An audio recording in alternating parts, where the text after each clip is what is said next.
Merci d'accepter notre invitation. Je le rappelais tantôt, vous êtes candidat pour la présidence de la Fédération guinéenne de football. D'entrée de jeu, expliquez-nous pourquoi cette ambition, vous qui avez œuvré dans l'ombre. Vous qui avez œuvré. Je devais poser la première question, mais allez, je te vois la vedette. C'était la même question que je voulais lui poser. Vous avez toujours accepté d'être dans l'ombre, de faire beaucoup de choses, vu votre parcours, des dons, des activités annexes et connexes. Mais aujourd'hui, vous acceptez de vous impliquer, même dans le développement de ce football guinéen, à travers la FEGIFOOT. Pourquoi cette ambition? Oui, merci beaucoup. C'est une ambition qui relève de l'envie de développer notre football, de pousser notre football et de l'amener le plus haut possible. Vous n'êtes pas sans savoir que ce n'est pas la première fois que je me porte candidat. La première fois, c'était en 2015 et après, la seconde fois, c'était en 2021. Et puis maintenant, encore, ça serait encore une autre tentative. Ça veut tout simplement dire que c'est une ambition, un programme qui est mûrement réfléchi, conçu avec des personnes qui m'entourent. Parce que tout simplement, je sais que maintenant, pour que les projets qu'on veut mettre sur pied, il faut être à la tête de cette institution pour que les autres suivent ce qu'on veut réellement faire. Bien, oui, alors, si M.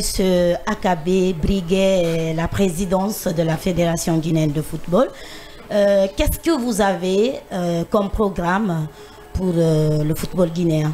Oui, comme vous le savez, notre programme s'est défini sur 6 axes. Je veux parler par exemple de la gouvernance dans un premier temps. Vous n'êtes pas sans savoir que dans tout ce qui est gestion dans notre institution, ça manque de rigueur, ça manque de professionnalisme. Et aussi, surtout, l'ambition de faire plus. C'est vrai que ça c'est en place, mais il faut faire beaucoup plus pour espérer avoir de meilleurs résultats. On a aussi le renforcement des capacités, justement, des acteurs qui sont liés au football, pas seulement ceux qui sont sur le terrain et pas seulement ceux qui sont dans les bureaux. Il faut élargir tous ces métiers-là qui sont liés au football et améliorer leurs capacités, et ceux qui ne sont pas formés, on va les former. Il y a aussi la valorisation du football féminin. Vous n'êtes pas sans savoir que la CAF et la FIFA mettent un accent fort sur le développement de cette discipline qui aujourd'hui prend de l'ampleur, et que nos filles, on les voit de partout, sont passionnées, elles veulent pratiquer ce football. Maintenant, nous, on mettra un mécanisme en place pour qu'elles puissent faire un championnat intégral, parce que jusque-là, personne n'a vu en Guinée un championnat intégral. Ça se joue sur un mois, voire 2 maxi, une sorte de tournoi juste pour donner... je veux dire une couleur, genre on a joué quoi. Ouais. Nous, on fera en sorte que le championnat soit intégral. Il y aura aussi le développement des infrastructures, chose qui est extrêmement importante parce que, vous avez vu, on nous a retiré la CAN, chose qui a fait mal à tout bon Guinéen, parce que vous savez très bien que organiser une CAN, c'est un avantage à tous les niveaux. Ouais. Et ça, sans l'apport de l'État, des infrastructures, nous ne pourrons pas faire grand-chose. C'est pourquoi j'en appelle à nos gouvernants de faire en sorte de nous appuyer une fois en place pour qu'on puisse réaliser certaines choses. Alors, notamment, je vous donne un exemple, par exemple à Kaloum, pour parler de cette localité-là. Moi, je suis né et grandi à Bouloubiné. Avant, il y avait beaucoup de terrains là-bas, 5 ou 6 terrains comme ça. Au jour d'aujourd'hui, il n'y en a qu'un, le stade de la Mission. Quitte à, je dis, bon, après... Qui est très rétréci. Oui, et ça peut pas... Ces garçons et filles qui sont à Kaloum veulent jouer, mais où? Donc, pour les occuper, il nous faut des terrains. Et ça, c'est extrêmement important. Il y a aussi comment on appelle ça, au niveau des jeunes, des académies. J'ai eu la chance de rencontrer le ministre Yoma Wing, qui a aussi l'ambition de faire un tournoi scolaire. Je pense qu'il faut réveiller ça, parce que souvent, c'est là-bas où on peut aller dénicher les talents. Nous, on a à mettre un projet en place qui fera,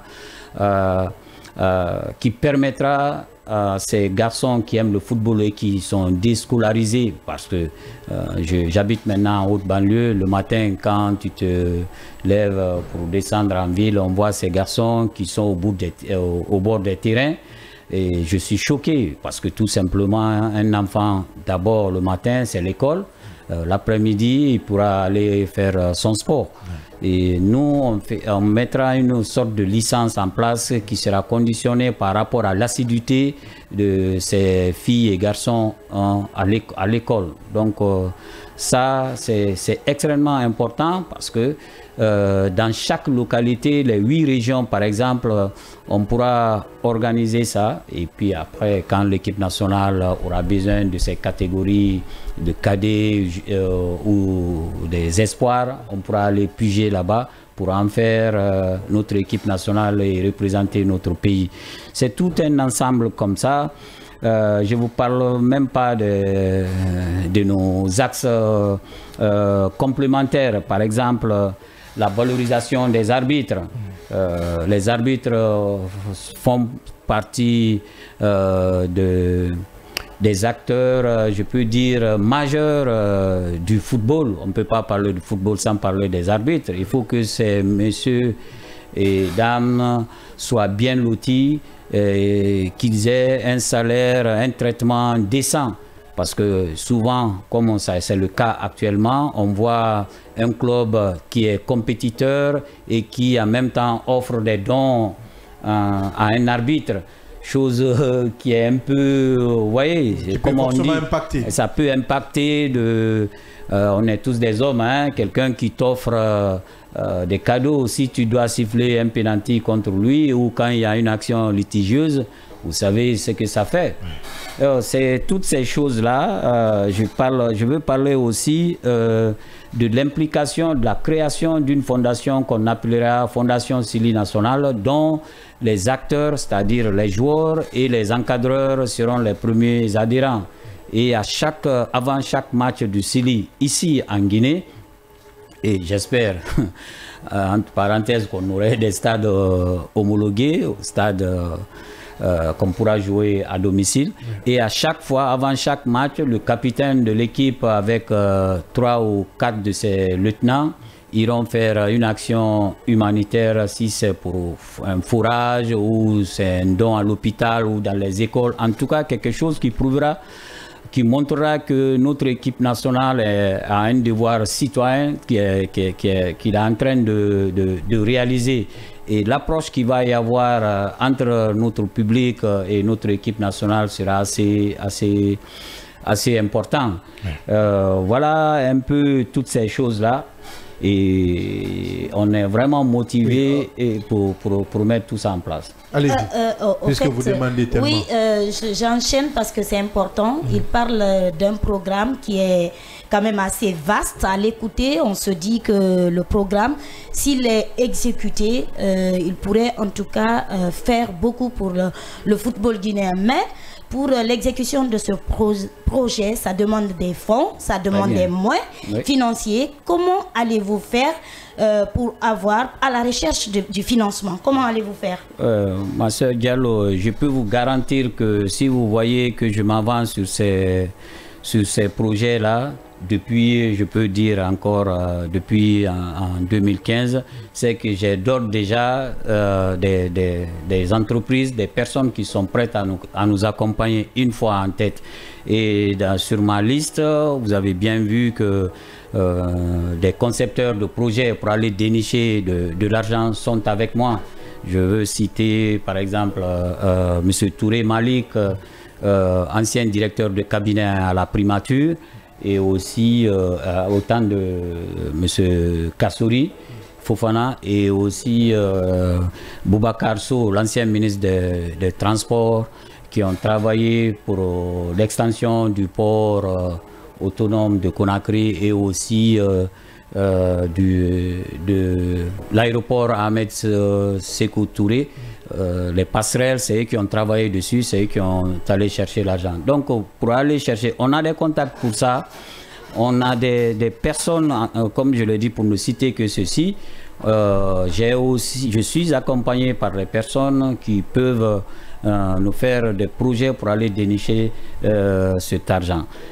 Pour réaliser ces projets, je le sais, on le sait très bien que sans argent, nous ne pourrons rien faire. Mais ça, j'en appelle encore à l'appui du gouvernement, de l'État, parce que tout simplement, sur place ici, il y a des entreprises, on a beaucoup de grosses entreprises, notamment minières, il y a des industries, quitte à faire un allègement fiscal avec eux, ils trouveront un mécanisme à mettre en place.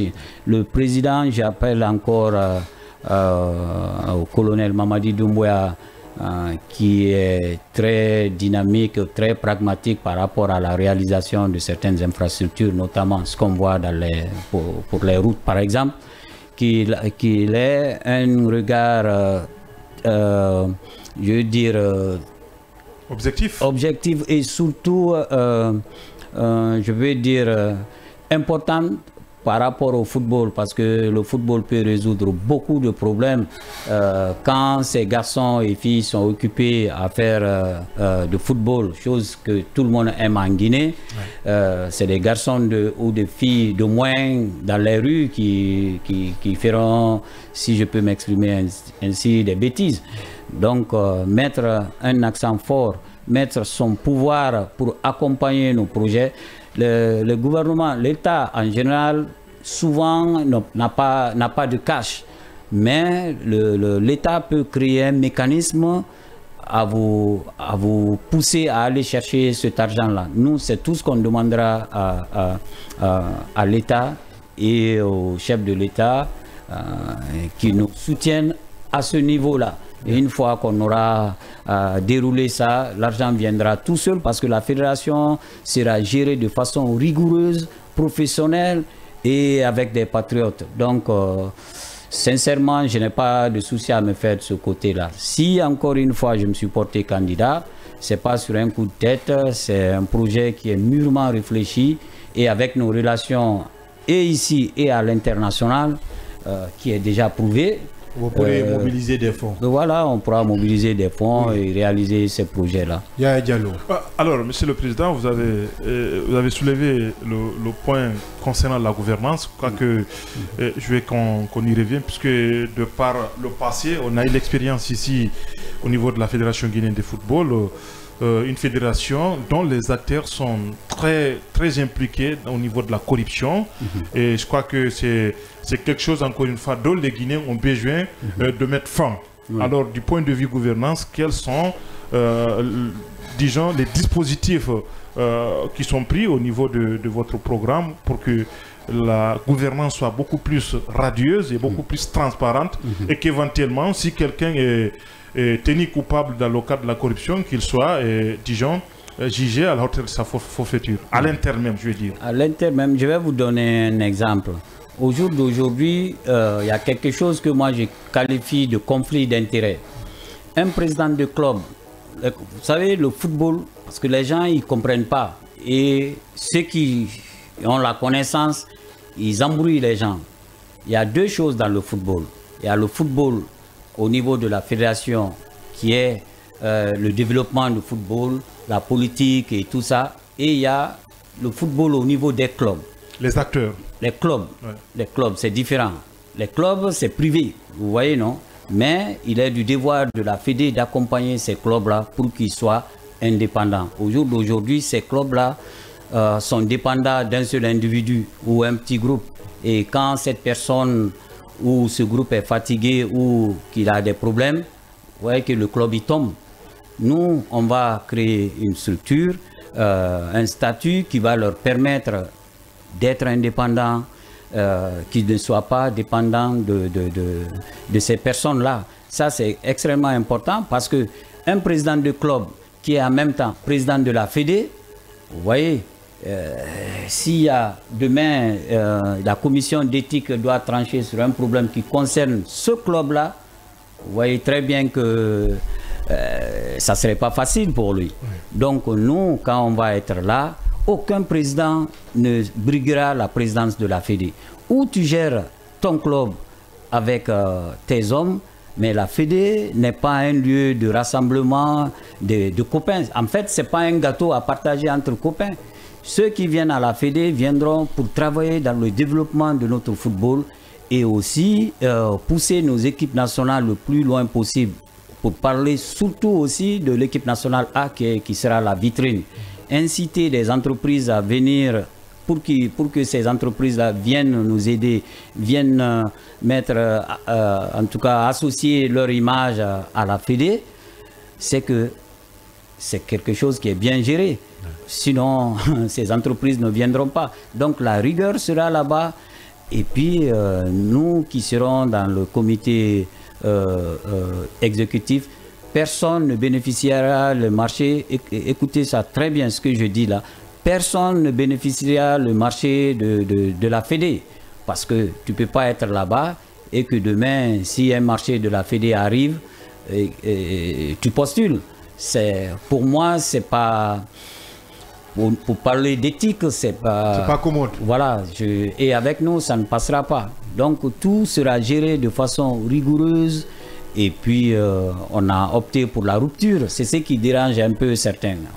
D'aucuns me demandent, mais tu devais prendre un tel, il pourra t'apporter une voix ou deux voix et tout ça. Bon, c'est bien, beau quand on a la voix, mais s'il faut empiler des amis ou des connaissances pour avoir de bons partenaires, s'ils ne sont pas compétents, le projet que vous voulez mettre en place, vous ne mettez pas en place, ça ne sert à rien d'être élu pour ne pas réaliser tout ce que je viens d'énumérer là. Nous, l'ambition, c'est, on a prôné la rupture. Les personnes qui sont là, comme votre consoeur Nyomassé Dafé, qui n'est pas à présenter, vous savez, le général Bafoué que vous connaissez, qui n'est pas à présenter, qui est un copain d'enfance avec qui j'ai joué contre, même si on n'était pas dans le même club. Mais voilà des personnes, beaucoup ne savaient pas qu'il était footballeur ou qu'il a joué au football. Ces derniers temps, il y a certains qui m'ont appelé pour me dire, mais Bafoué, que tout. J'ai dit, mais oui, vous le connaissez dans ses fonctions de policier. Moi, je l'ai connu avant. Donc ça, c'est son passé, ça. Moi, ce qui m'intéresse, ce qu'il peut apporter en termes de sécurisation de nos stades, en termes de sécurisation de nos matchs ou de nos équipes, ici et à l'extérieur, c'est ce qui m'intéresse chez lui. C'est quelqu'un de très rigoureux et j'ai besoin de ça. Vous avez vu sur ma liste aussi, il y a les anciens footballeurs comme Maulay Souma Koulouvati, que j'ai eu l'honneur de faire venir à Bastia quand j'étais là-bas. Et au finish, c'est lui qui fait la meilleure carrière que moi. Donc moi, je suis fier. Il a fait plus de 300 et quelques matchs en Ligue 1. Donc c'est des choses qu'il faut respecter. Si demain, lui se met devant des institutions pour discuter certaines choses, ça passera tout naturellement. Notamment Souleymane Oularé, c'est la même chose. En Belgique, c'est le joueur guinéen qui a laissé le plus de bons souvenirs, le meilleur souvenir. Toutes les portes lui ont ouvertes quand il se présente là-bas. Donc quand on doit faire des choses à l'international, croyez-moi qu'on est bien armé pour faire, en tout cas pour dérouler nos projets. Sur la liste, d'aucuns aussi me demandent que Titi, et là le ministre Titi n'a pas son nom là-bas. On n'a pas besoin de mettre le nom de tout le monde. Titi Camara est au centre de notre projet, de notre génération. C'est lui qui a fait la meilleure carrière. Il vous soutient d'ailleurs. Et qui est avec nous. Tous les footballeurs, je peux dire 90%, adhèrent à ce projet. Ça, même ceux qui ne sont pas avec nous aujourd'hui, mais ça aussi on le comprend, nos pères qui sont avec d'autres candidats, moi je les comprends parce que j'ai échangé avec eux. Il y en a qui me disent beaucoup de choses que je peux comprendre. Mais s'il faut prendre juste les footballeurs pour donner de la coloration, cela ne nous intéresse pas. Même là où ils sont, on sait qu'on est dans le même esprit. Le footballeur a décidé aujourd'hui de prendre son destin en main, c'est-à-dire d'être devant, ouvert avec les autres, mais devant. Pas juste pour être là pour meubler, comme je l'ai répété tantôt, de faire de maquillage ou d'embellir d'une pièce. On veut être des décideurs, parce que qui mieux que le footballeur peut parler de football? La psychologie du joueur, tu peux être dirigeant que tu veux. Si tu n'as pas joué au ballon, tu ne le sauras pas parce que tu ne l'as pas vécu. Et ce vécu-là, nous, on l'a. Donc, c'est un avantage qu'il ne faut pas négliger. Bien. Et voilà. Bien. Et cette question d'un auditeur qui nous dit, parlant de football à la base, quelle politique pour la réelle relance de notre football sur le plan africain et international? Déjà, il faut commencer sur le plan national.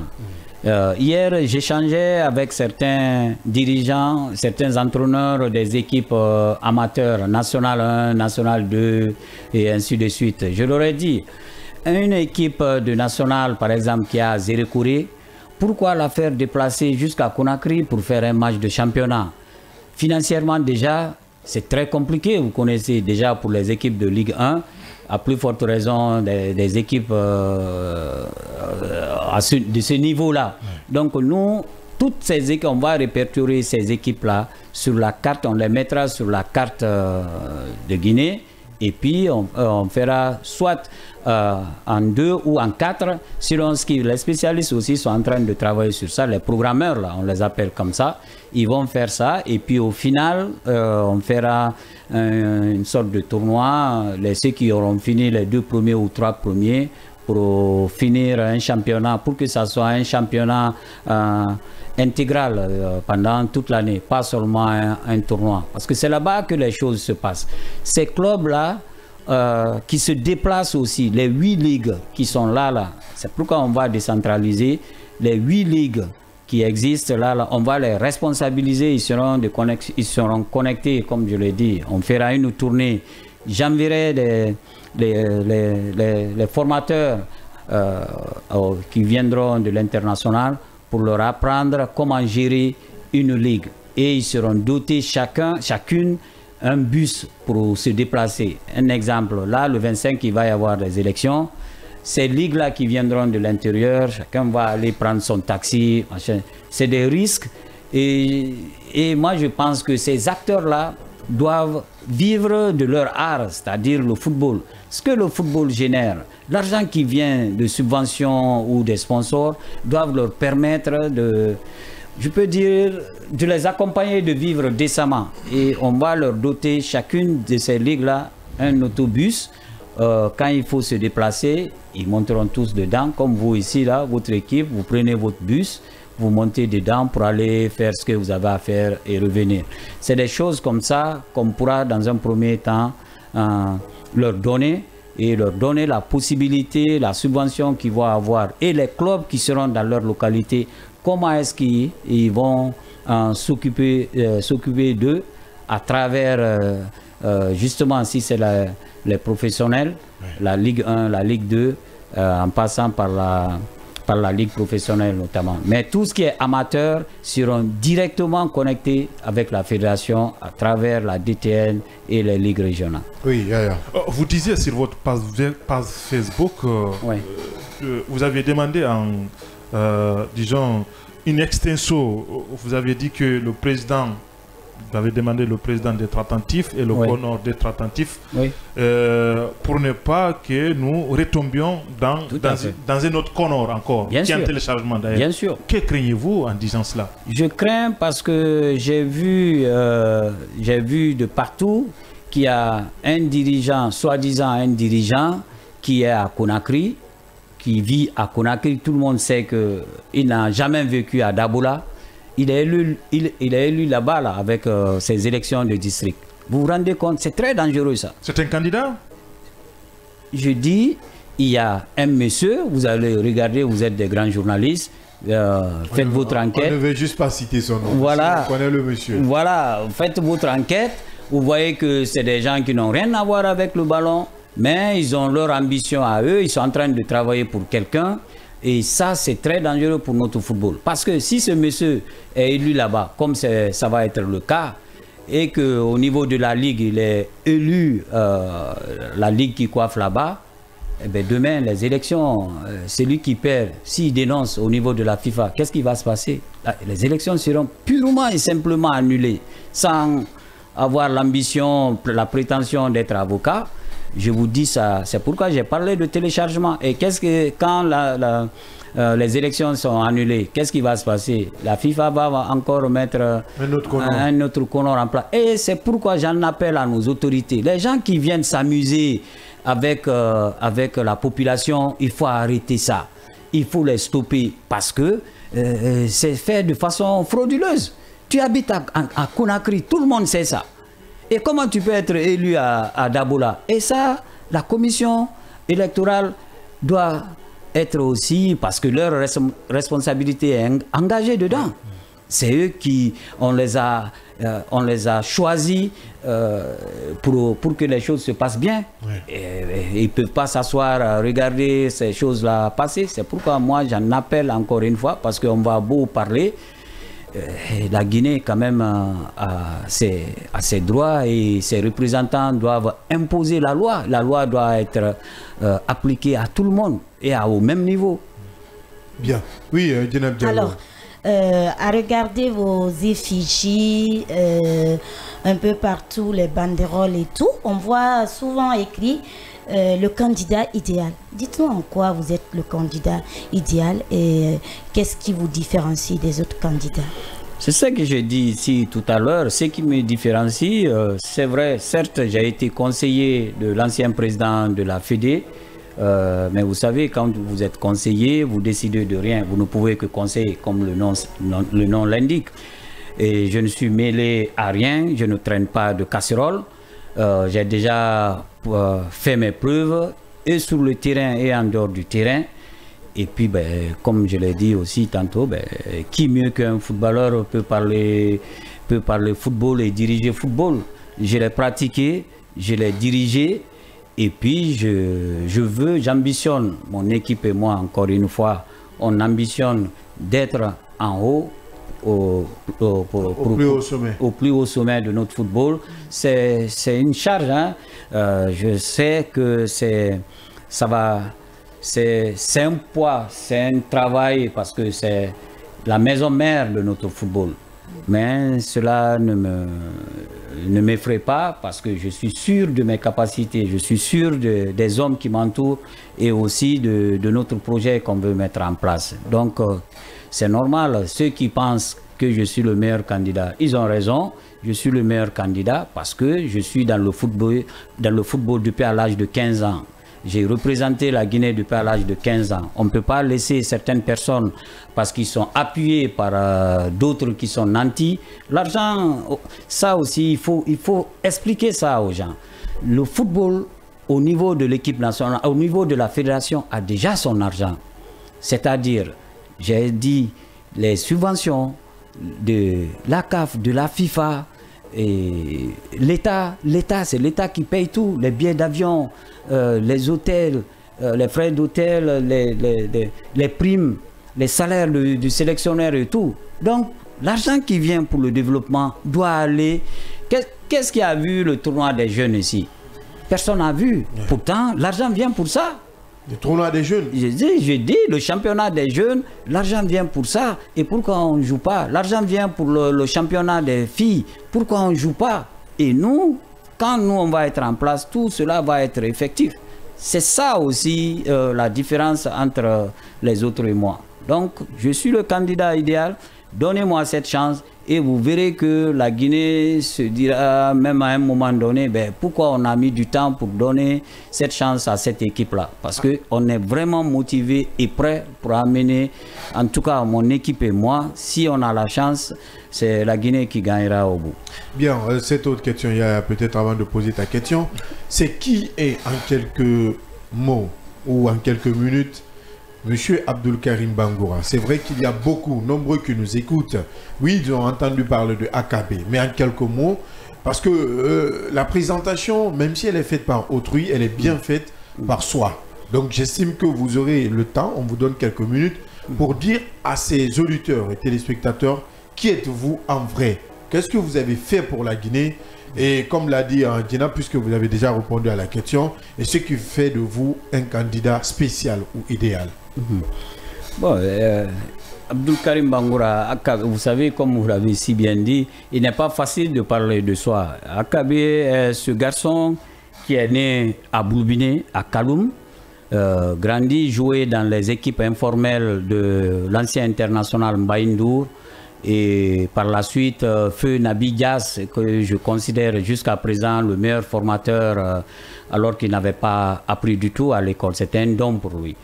Et puis par la suite, mes collègues et moi de l'époque, on a représenté la Guinée la première Coupe du Monde, lors de la première Coupe du Monde des cadets, c'est-à-dire les Morley Souma Koulouvati, les Mohamed Kamara chinois, Mohamed Silla Feu, Mohamed Silla Socrates, et Ousmane Fernandez, Tommy Silla et tant d'autres.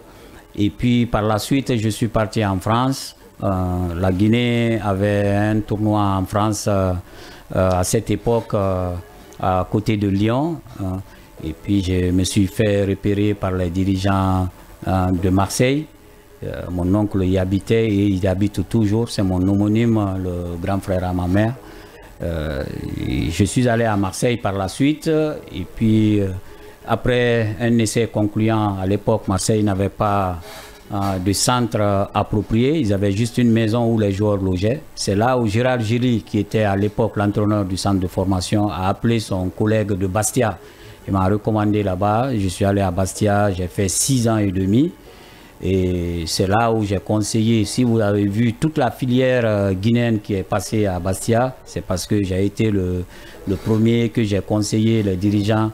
Morley Souma est venu, Ousmane Souma est venu, Lansana Souma, le jeune frère à Koulo est venu, Morton aussi, Morton Souma, et Jo Bebeto, Feu Jo Bebeto, Aliou Mohamed Saliou Bangoura, dit Jo Bebeto, qui est venu. Après, il y a eu au moins, je crois, une brochette d'une dizaine de joueurs ou quinzaine qui sont passés par Bastia. Et de là-bas, j'ai été appelé comme joker à Martigues, à l'époque, qui jouait en Ligue 1. C'est là où vraiment je peux dire que j'étais fier parce que jouer en Ligue 1 avec ses meilleurs amis d'enfance, ça ne court pas les rues. Et jusqu'à présent, je ne connais pas si 3 Guinéens ont joué en même temps en Ligue 1, alors qu'à l'époque déjà, pour jouer en Ligue 1, dans un club, vous êtes, je crois, 4 étrangers. Et c'est 3 qui doivent être sur la liste. Et Mohamed Silla, Socrates, Salamso et moi-même, on a réussi à faire ça à Martigues. Mais j'ai été le premier et j'ai conseillé le président et l'entraîneur à les faire venir. C'est ce qui fut fait. Et puis voilà, après j'ai eu quelques années après une calcification du tendon rotulien au niveau du genou. C'est pourquoi, si vous avez remarqué, j'ai arrêté ma carrière plus tôt que mes amis. Ouais. Donc voilà, après je me suis lancé dans la carrière de management au niveau des agents, des joueurs, pour les placer dans les différents clubs. Donc ça, je ne vais pas vous citer, vous savez tout. À un moment donné, en équipe nationale, je peux dire 80% de ces garçons, c'est moi qui les avais fait venir en France. En fait, c'était...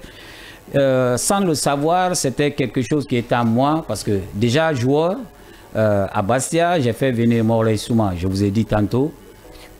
Donc tout naturellement, quand j'ai arrêté ma carrière, j'ai continué sur ça. Et puis après, j'ai été coopté par l'ancien président de la Fédé, M. Soiré, à être son conseiller et m'occuper du département formation-développement. Chose que j'ai accepté au final parce que ça concernait toute la Guinée. Et puis c'est là où je vous dis qu'au niveau de l'administration, j'ai pu apprendre, mais il y avait beaucoup de choses que je ne partageais pas. Mais vu que ce n'est pas moi qui décide, je ne pouvais rien faire. Donc maintenant, j'ai décidé d'être moi-même là où ça se décide pour que certains projets que j'avais même mis sur la table puissent être réalisés. Donc voilà, si brièvement je peux répondre, j'ai pu répondre à votre question. Oui, Diallo. Oui, parlant de M. Souaré, quel est le niveau de vos relations, puisqu'à un certain niveau, il fit un mentor, s'il faut le dire comme ça, pour vous. Quel est le niveau de vos relations et éventuellement son niveau d'implication dans le cadre de votre candidature au niveau de la présidence de la FEGIFOOT. Ensuite, j'enchaîne, ma deuxième question, c'est comment, encore une fois, faire quitter le football dans la rue, et le rendre professionnel et en faire ce qu'on appelle une véritable, disons, industrie. Parce qu'aujourd'hui, le foot génère beaucoup de fonds et ce n'est pas le cas de chez nous aujourd'hui. Oui, bon, votre première question, M. Souaré et moi, on peut dire c'est comme un grand frère et un petit frère. Je dis, il y a beaucoup de Guinéens, beaucoup d'anciens footballeurs. Ce n'est pas parce que j'étais le plus doué qui m'a fait forcément appel. Il a vu mes qualités. En tout cas managérial et aussi professionnel. C'est pourquoi il a tenu à travailler avec moi. Ce n'était pas le cas d'ailleurs avec l'équipe nationale. Au niveau de Horea, il avait tenté plusieurs fois, j'ai refusé en lui disant que je suis de Kaloum. Moi, je ne peux pas être dans le Horea. Plusieurs années, il a insisté. Et un jour même, il m'a dit que ceux qui eux-mêmes ont créé la Kaloum sont avec lui. Pour parler du fait ministre Kader et Donso, Sourel Wanbomboy, paix à leur âme. Mais je dis, moi, eux, c'est eux, moi, c'est moi. Et on peut être des frères, mais je ne viens pas dans la Kaloum. Après, il est venu, dans Horea.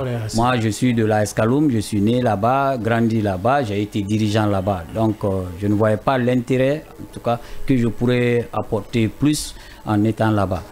Mais ça a continué au niveau de la Fédé. Quand il a été élu, et d'ailleurs, il voulait même que je sois dans l'équipe dirigeante. Mais malheureusement, il s'est passé ce qui s'est passé. Finalement, j'ai accepté de l'accompagner en tant que conseiller. Voilà, il arrive à un moment de la vie, comme on dit, les rues, chacun choisit sa voie. Moi, ces derniers temps, je voulais savoir un peu plus ce qui se passait au niveau de la décision parce que c'était lui, dans notre équipe, le leader. Ce qui va se passer par rapport aux échéances qu'on est en train de préparer maintenant. Je n'ai pas eu de retour pendant plusieurs mois et toutes les interventions que je le faisais comme ça et j'apprenais les choses comme tout le monde alors que j'étais conseiller. Je l'ai interpellé plusieurs fois. Bon, après, j'ai compris que peut-être le temps était venu que chacun choisisse son chemin. Bien. Donc, voilà, on n'est pas fâché. Moi, je suis aujourd'hui candidat, chose que j'ai toujours dit que si lui n'est pas candidat, moi, je me porterai candidat. Si vous vous souvenez, dans mes interventions, je le dis depuis 2015. D'ailleurs, sa dernière candidature, vous avez démissionné pour lui donner la chance. Oui, et vous l'avez accompagné. Effectivement, parce que c'était un monsieur qui était persécuté. Et à un moment donné, on a voulu passer par moi. Ils ont essayé de passer par moi pour l'atteindre. Moi, j'ai refusé ça parce qu'il ne m'avait rien fait et il ne méritait pas ça. Bien. Bon, maintenant, si lui, aujourd'hui, pour répondre à votre question, il soutient d'autres camps qui n'est pas le mien, bon, j'aurais aimé que ça soit le cas contraire, mais si ce n'est pas le cas, moi, ma vision ne s'arrête pas à un individu. C'est une ambition que j'ai pour la Guinée et que, voilà, que ce n'est pas le choix d'un individu qui va me dérouter sur ça. Bien. La question des internautes et des auditeurs, on va y revenir parce que ce sont des personnes actives sur nos réseaux sociaux. Il y a ce téléspectateur ou cet internaute qui nous écrit sur notre page Facebook, groupe Kaby Média. Bonjour à l'invité et toute l'équipe du Scanner. J'ai pris l'émission en marche. Je voulais savoir quel est le véritable diagnostic du football guinéen. Quels sont les axes prioritaires du candidat pour relancer le football guinéen et quelles sont les stratégies pour booster le football à la base. Donc on a répondu à deux. Maintenant le diagnostic. Le diagnostic, il est là, quoi. L'engouement qui doit être créé au niveau de nos clubs sur le plan local n'existe pas. Et puis la gestion rigoureuse n'est pas là non plus au niveau du fonctionnement de nos bureaux. Je vous donne un exemple. Aujourd'hui, la DTN se résume seulement au nom, à la personne de Chérif Souleymane, alors que ça doit être une direction. Hein. Une direction, le sélectionneur qui vient, son premier patron, c'est la DTN. Mais tous les sélectionneurs qui sont venus ont été recrutés, la DTN n'était pas mis à contribution. Ou juste, ils appellent quelques-uns pour donner de la coloration. Il faut sortir de ça. La politique qui va être mise en place, la DTN va être au centre. Parce que c'est elle qui définit tout ce qu'on voudra faire et va mettre en pratique. En collaboration avec la Fédé, bien entendu. C'est pourquoi nous, quand on va venir, on aura vraiment une DTN structurée et costaud.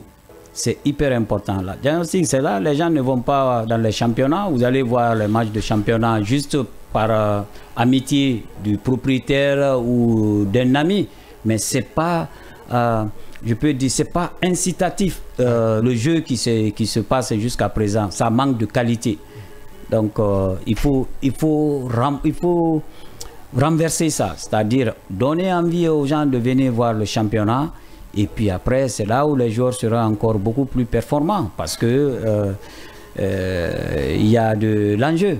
Bien. Et cette autre question d'un auditeur, quel constat faites-vous il a écrit sur la prolification des académies de football en Guinée? C'est une bonne chose, pardon, c'est une bonne chose, mais qu'il faut structurer. Il faut structurer et mettre ça en adéquation avec les écoles. Parce que les académies, c'est important. C'est très important que ces enfants-là aillent à l'école.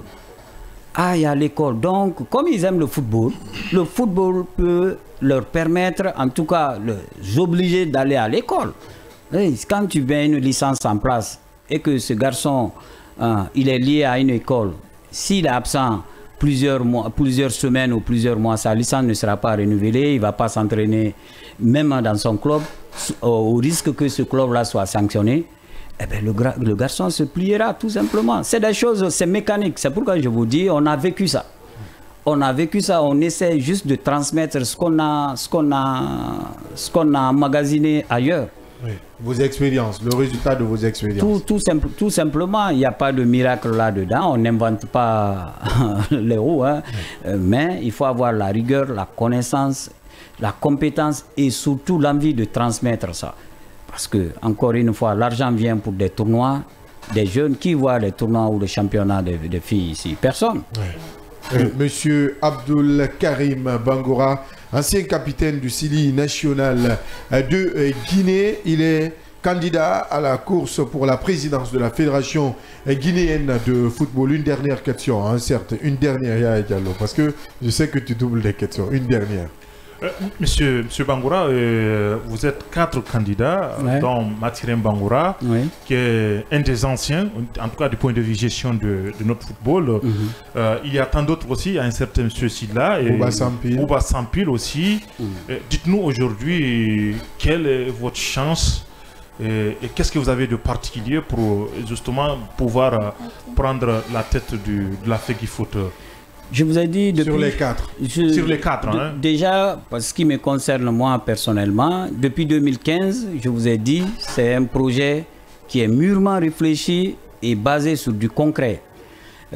Et ça ne souffre d'aucune contestation, tout simplement. Quand vous regardez chez les adversaires, il y a des adversaires qui se sont regroupés juste parce qu'ils ont été frustrés d'un camp.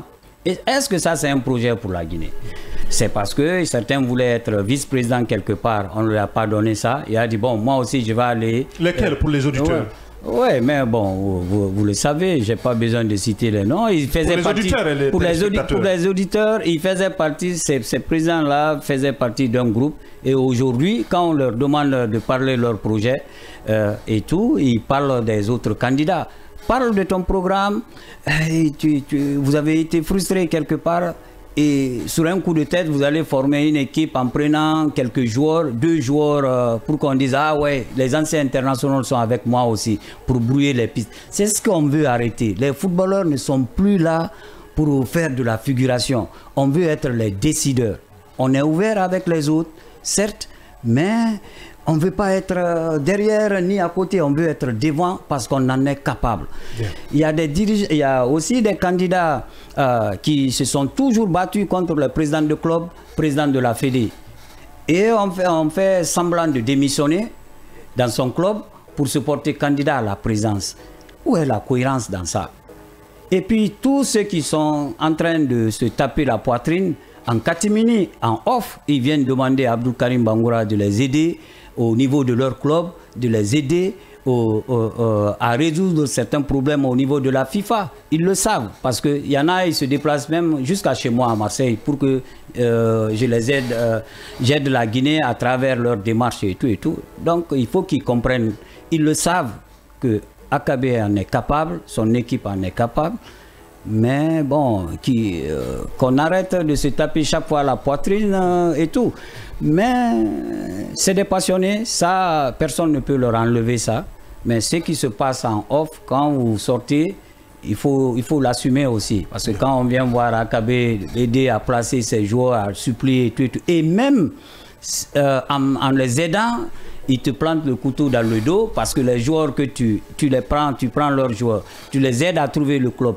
Pendant que le joueur est à l'essai là-bas, un matin, les dirigeants de Toulouse, par exemple, t'appellent et disent hey, le joueur, il est parti. Après l'enquête, on se rend compte que c'est le président de club qui est en complicité avec le joueur parce qu'il veut gagner plus avec d'autres agents. Est-ce que ça, c'est sérieux, ça? Donc, quand je vois ces personnes-là parler, se taper la poitrine ou parler des diplômes par-ci, par-là, la gestion même de leur club ou de leur business, entre guillemets, le business qu'ils ont là, en tout cas, moi, ça ne me donne pas envie. Ça ne me donne pas envie, leur business là, d'aller passer une nuit là-bas ou de manger là-bas. Parce que, attention. C'est qui est bien compris, voilà. Monsieur Abdul Karim. Qu'on parle de notre programme, que chacun parle de son programme, que de parler, parce que s'il faut parler des individus, eh bien, on est armé pour ça aussi. Hein. Bien. Monsieur Abdul Karim Bangoura, bonne chance pour cette course. Merci, merci. Et merci d'être passé dans cette émission Le Scanner. Merci Guénab Diallo. C'était un plaisir. Merci Yaya Diallo. Je vous en prie. Merci à l'équipe technique du jour, à la réalisation, notre infatigable Michel Ouamounou. L'homme de nuit, Kandé Sanko, derrière à la régie télé, Vaba Kouivogui et toute son équipe. Le tout coordonné par la direction technique dirigée par Oumar Diallo. Merci à toute l'équipe de réalisation. On se reprend demain pour un autre numéro du Scanner sur le média du développement. Au revoir.